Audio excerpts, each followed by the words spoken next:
அஸ்ஸலாமு அலைக்கும். பக்ரீத்துக்கு காலையிலே எழுந்திரிச்சு ஃபஜரை தொழுதுட்டு பால் வந்து காய்ச்சறதுக்காண்டி அடுப்பில் வச்சுருந்தேன். வெங்காயம் தக்காளி இதெல்லாம் மட்டும் அரைச்சிட்டு நைட்டே வந்து எல்லாமே சிக்கன் வந்து மசாலா போட்டு மேக்னேட் பண்ணி வச்சுருந்தோம் இல்லையா. ஸோ அதை அப்படியே வந்து குக்கரில் அப்படியே சேர்த்துட்டு குழம்பும் வச்சு முடிச்சாச்சு. சைடில் வந்து இட்லியுமே ஊற்றி ரெடியாக வந்து வச்சாச்சு. பள்ளியாசலில் வந்து ஒருத்தராக போயிட்டே இருந்தாங்க. ஸோ அப்புறம் வந்து ஹஸ்பண்ட் வந்து கிளம்பி போயிட்டு அதுக்குள்ளே பார்த்திங்கன்னா இட்லியும் சிக்கன் குழம்பும் வந்து சூப்பராக ரெடி ஆகிடுச்சு. அதுக்கப்புறம் என்ன தொழுதுட்டு வந்ததுக்கப்புறமேட்டு பேச்சம்பழம் டிஃபன் இதெல்லாம் வச்சு சாப்பிட்டுட்டு கொஞ்சம் நேரம் வந்து ரெஸ்ட் எடுத்தாச்சு. அன்றைக்கி வந்து என் பையனுக்கு வந்து கொஞ்சம் உடம்பு சரியில்லை.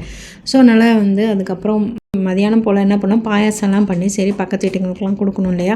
ஸோ அதனால் ஃப்ரெண்ட்ஸு ஃபேமிலிக்கு இவங்களுக்கெல்லாம் கொஞ்சம் கொடுத்துட்டு மதியானம் நானும் என் பசங்களும் அப்படின்றதுனால வந்து சிம்பிளாக வந்து ஒரு தேங்காய் சோறும் காலையில் வச்ச சிக்கன் குழம்பே இருந்துச்சு. ஸோ அதனால் அதையுமே வச்சு வந்து சாப்பிட்டாச்சு.